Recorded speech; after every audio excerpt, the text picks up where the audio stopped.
Hello, everyone. Welcome back to the Tech Bytes podcast. My name is Dan Hafner, and I just want to start the episode today by having a quick apology to all of you that there was no episode last week, the week of Labor Day. So my quick 2-minute excuse is that on Labor Day, on Monday, we were kind of running around doing a bunch of different things with a bunch of different family, and I just did not have a show prepared for Tuesday. And then I was actually going live Friday, and there are guys doing ripping up stuff along our road. And I believe they literally cut the internet connection like 2/3 of the way through the show. So it was like, shit, terrible timing. So I was like, well, screw it. I'm not even going to redo it. I had too many other things going on. So we're back this week though, guys. Hope you guys all had a good long weekend last week. And it is a brand new week. We're getting into the fall season. The Q3 is coming to a close. Exciting stuff going on. And today we're going to talk. I have a couple contrasting stories I want to dive into because I was kind of going through stories and I was like, what's really going on here? Like, is AI stealing jobs, like some people say, or is it adding to productivity and adding jobs to the economy, like some people say? There's this conversation going on between two different sects of conversation of people that AI is just taking everyone's job and it's the apocalypse, or it's adding millions and billions of dollars worth of value to the economy and adding tons and tons and tons of jobs. So what is it? Like, what is the truth there? Is it somewhere in between? Is it one or the other? We're going to dive into that a little bit today. I'll give you my thoughts on that. So without any further ado, let's just dive into it. I won't even give you guys a little bit of promo here. You guys know where you can find me at Dapper No Code or Launchpad. You guys should know that by now. If you haven't, you can please subscribe to the channel, and that really, really helps. So let's dive into the first story today, which is, before I get into the other conversation, I wanted to cover this one as well. So AI is disrupting entry-level marketing jobs, risks future talent pipeline. So are marketing jobs a thing in the past? Interesting. Here's the story. AI automation is significantly impacting entry-level marketing jobs, with firms like Preston Spire reducing junior roles due to AI handling repetitive tasks, raising concerns about the future talent pipeline and mid-level staffing shortages. Industry leaders, including Amazon Web Services CEO Matt Garman, criticize replacing entry-level employees with AI as short-sighted, since they are inexpensive and crucial for organizational growth. Meanwhile, AI is also poised to reshape corporate leadership, with futurist Michael Chong predicting AI will assume roles akin to co-CEOs. I talked about that as well, driving continuous operations and strategic decision-making. In sales, AI-powered digital co-sellers are transforming B2B processes by automating routine tasks, enabling personalized outreach, and enhancing relationship building, though they are seen as collaborators rather than replacements. Despite fears that AI might depersonalize commerce, some experts argue brand loyalty remains strong because consumers internalize brand preferences, suggesting brands still hold significant influence even as AI changes marketing dynamics. Interesting. Overall, AI is prompting companies to rethink workforce structure, leadership roles, and customer engagement strategies while balancing efficiency gains with long-term talent development. Okay, interesting, very, very interesting stories. Let me dive into my thoughts on this. I think I talked about this in a previous episode here on the podcast, the channel, was, can AI be your technical co-founder?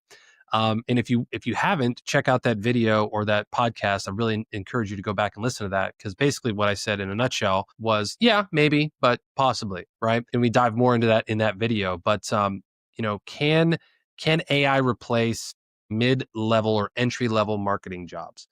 Worked for a marketing and advertising company that we did ads for lawyers and stuff like that for a little while. And that's a very interesting space. I have not been in there. I've not been in touch with the company since I left, but I'm very interested to see kind of what, companies like that are doing these days. Is, you hear all these things of SMMA is dead. And I was like, what the heck is SMMA? It's social media marketing and advertising, right? So it's very, very interesting. I think that that's a very good approach to have, is like, should AI replace this? Do you need a Do you need human touch inside of this thing, or is this something that can literally be automated and delegated? I do. I think that I would probably say that, I mean, they say it right at the first sentence, impacting entry level marketing jobs, because AI can handle repetitive tasks and, small level, low level impact things.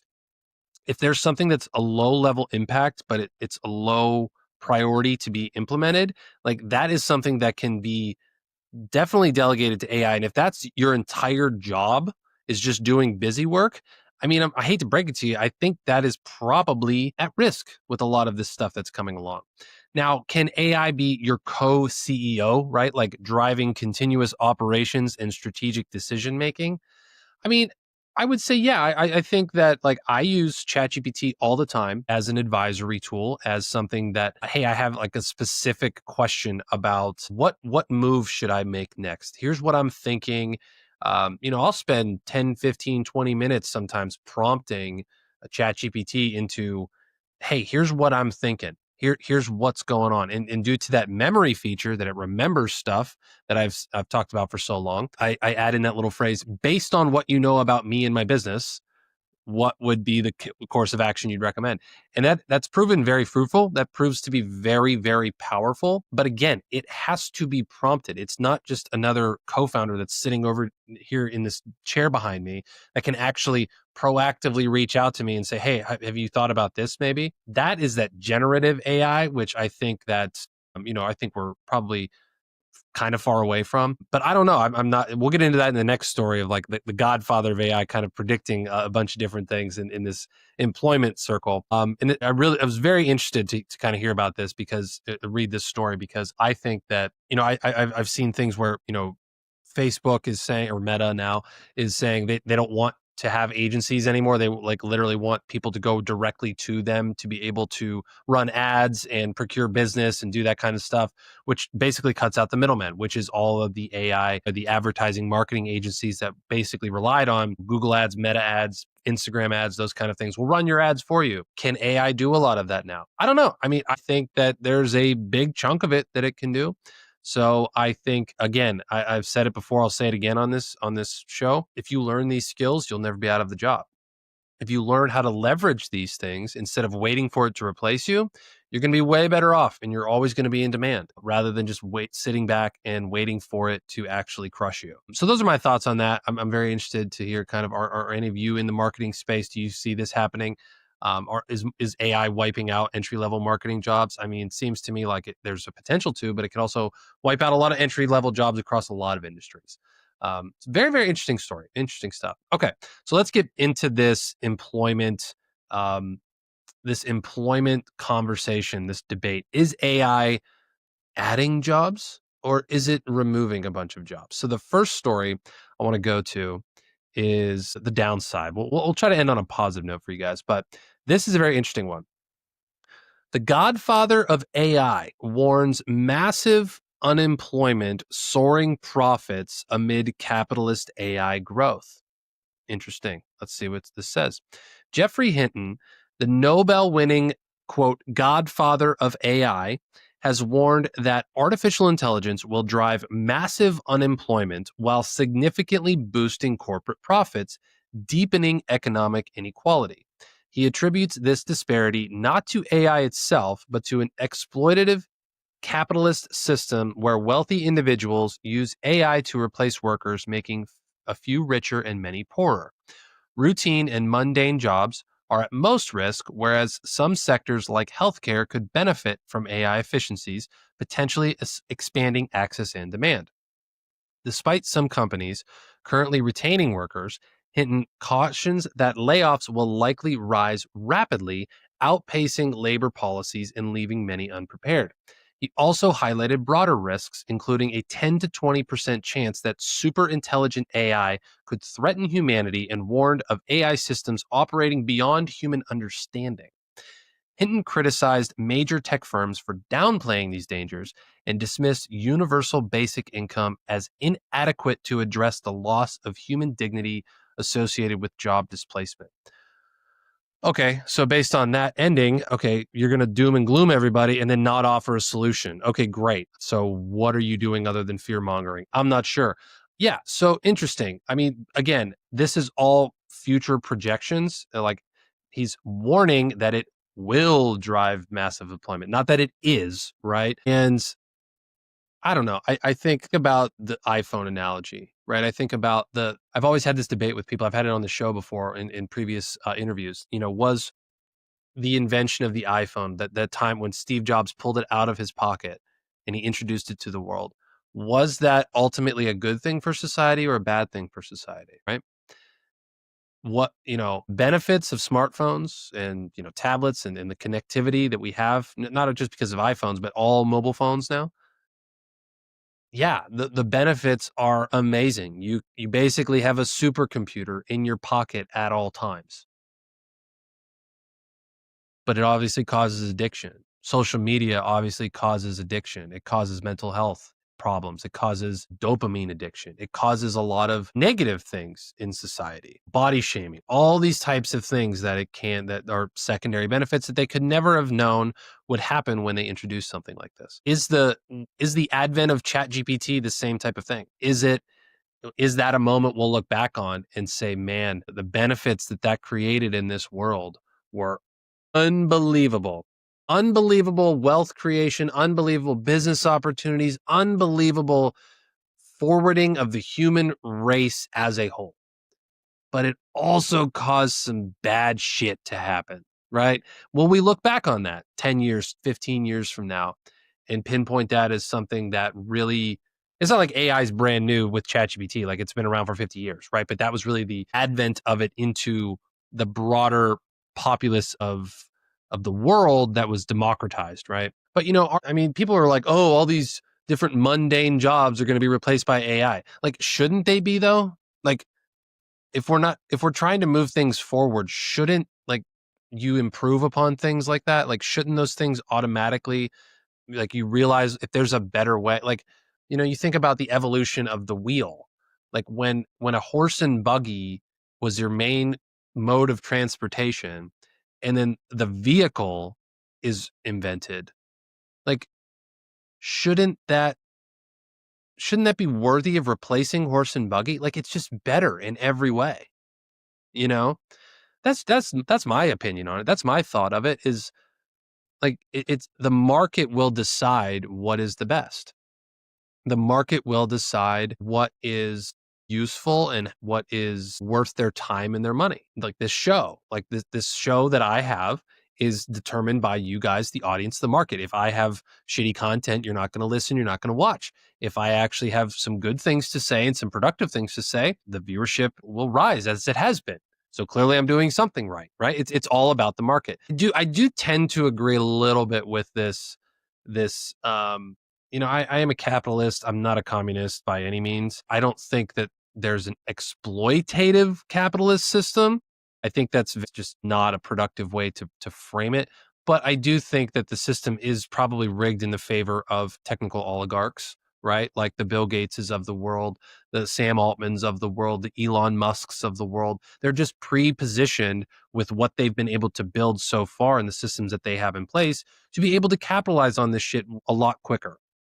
They just are. Like, that's just the reality of it. Whether you think it's useful or not, they have built the systems and the things in their businesses and their lives to be able to capitalize on something like this. Because obviously, this shit costs a lot of money to run. Like, I just saw a thing the other day. I'll see if I can find the article of Sam Altman basically coming out saying that ChatGPT is going to be starting to lose over like $100 billion by 2030. Like their projection, like, a business usually is like, okay, first year we made X in revenue. The next year we doubled in revenue. Then we went up 30%. Then we went up 50%. Then we went up whatever. Like, theirs is literally going down. Like they're exponentially losing more and more money every year. Like, it's like the opposite trend, which is not good, obviously. So is it really making wealthier individuals wealthier, or is it just bleeding them dry of cash? It's bleeding investors dry of cash. I know that, at least right now. But so that's one side of this, right? Is this going to drive massive unemployment and replace everybody's job. I mean, if this guy is the godfather of AI, it's worth taking what he says, a little bit seriously.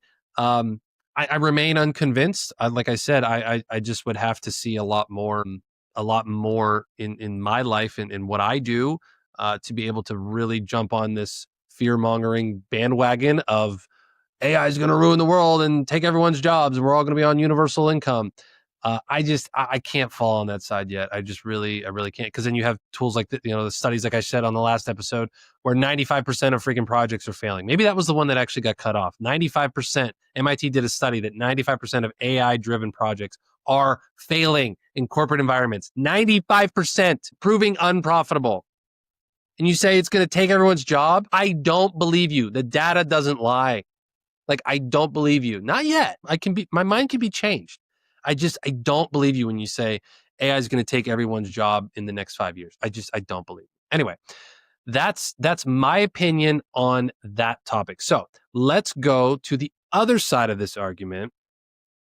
Instead of saying, well, basically, this is kind of exactly what I'm saying here, of AI adoption declines in large US firms amid profitability concerns and regulatory caution. Okay.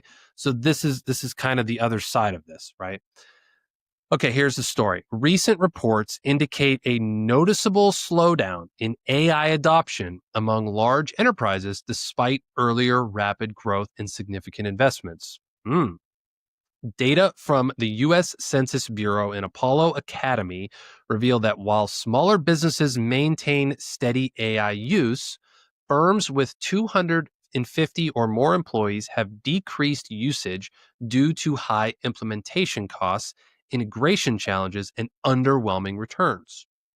MIT research highlights that only 5% of enterprise AI pilots deliver measurable financial impact. That's what I just mentioned, 95% of failing, with many failing due to brittle workflows and misalignment with daily operations, while generic AI tools primarily boost individual productivity rather than organizational performance. People using ChatGPT, for example.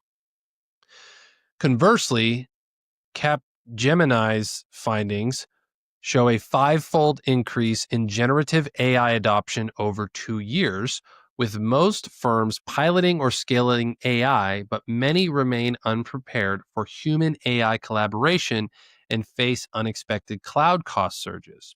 This mixed landscape is influencing financial markets, as noted by Apollo Academy and financial analysts, where declining AI adoption among large companies is affecting valuations and trading strategies in both stock cryptocurrency sectors tied to AI applications.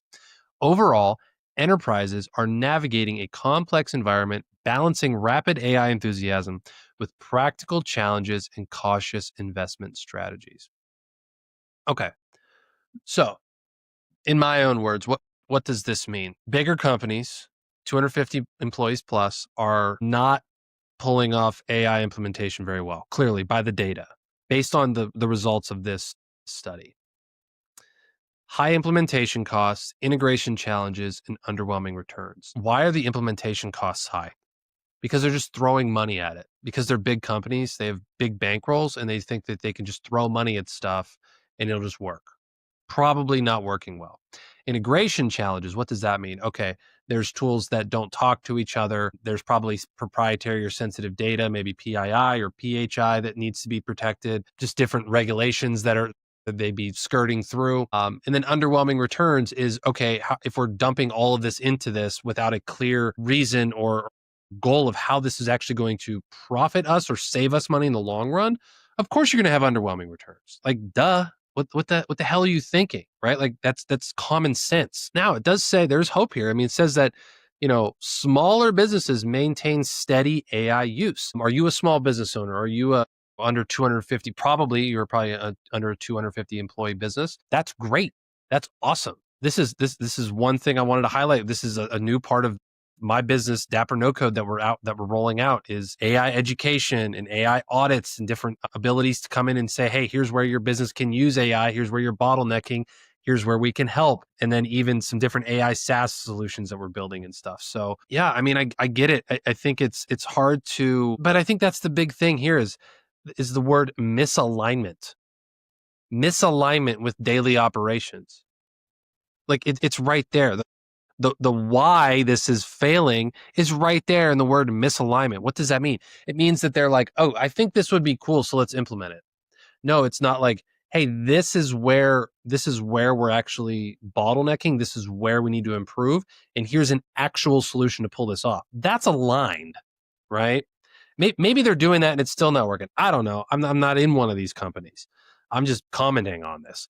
But I know for me, that's how I use it as a small, basically as a small agency owner is where's my bottleneck? Where are things actually tripping up? And then, okay, how can I employ a tool, an existing software solution, or make my own AI solution that will help me get through and blow through this challenge? Because that delivers a measurable result. I can say, okay, I saved this much time per week doing this. I can say I saved this much money doing this, and it leads to measurable results, which then I can say, hey, this was worth doing. But yeah, I think that the bigger the company gets, the more bureaucracy there is, the more red tape there is, and everyone needs their money, everyone needs their high paycheck, and everyone needs this kind of stuff. So it's no wonder that a lot of these projects are failing and they're not working out, which means that it's not replacing a lot of jobs. If these big companies are being like, hey, we're going to lay off 4,000 people,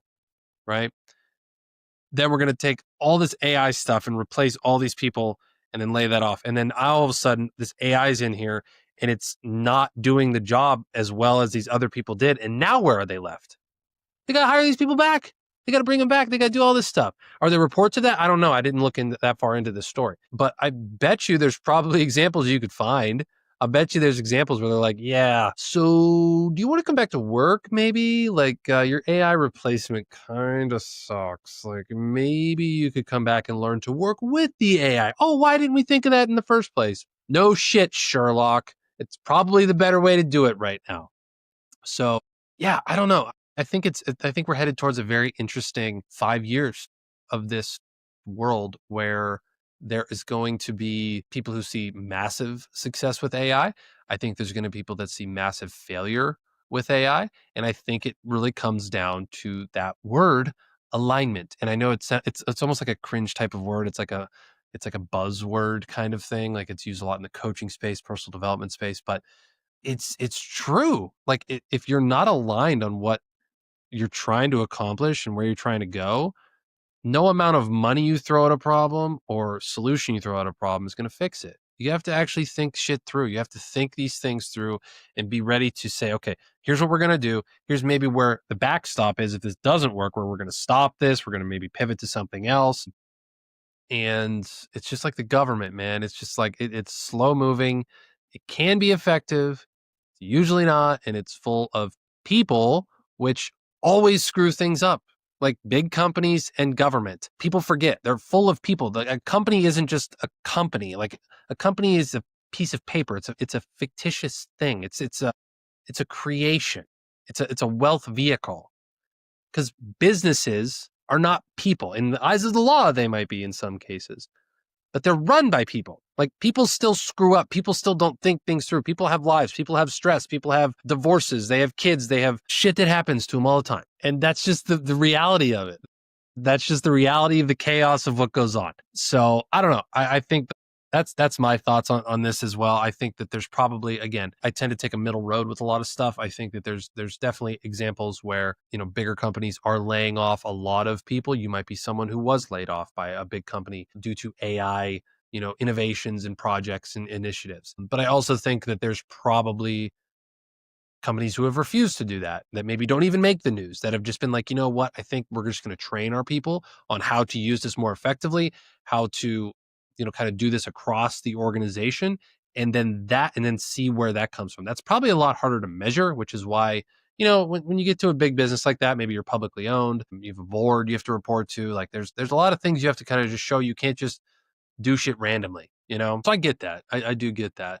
But yeah, anyways, very, very interesting times we live in. And that's why we offer AI audits now at Dapper No Code. So you can hit me up if you want to go through your own personal AI audit.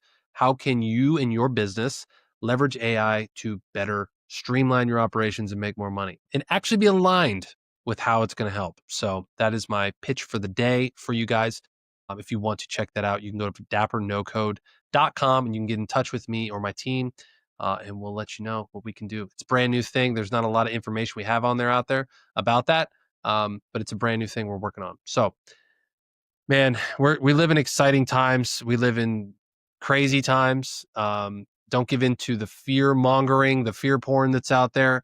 But also be a little paranoid. Like, AI is coming for a lot of repetitive things, for a lot of mundane things. It can definitely be used as a huge supplement to almost anything and everything you're doing. And there's a lot of ways you can get into it without having to learn how these LLM models work, how coding works, all this kind of stuff. That's really what I've been shouting from the rooftops since about 2018, really. So, all right. That is going to be all for this episode, guys. I really appreciate you joining. Be sure to like and subscribe to the channel and the show, whether the podcast or YouTube channel, whatever you're watching or listening to. That's really, really appreciated. Thank you all for coming back and listening this week. I know we didn't have a show last week, so I appreciate all of you coming back. Please share this episode with someone you think. I'd be very interested in your opinions. Leave a comment below. I'm interested on your thoughts on all this. And we'll talk to you guys on Friday. See you later. Thanks for tuning in to Tech Bytes, your go-to show for software business and technology. Don't forget to hit that subscribe button to stay updated with our latest episodes, insights, and stories. Hungry for more?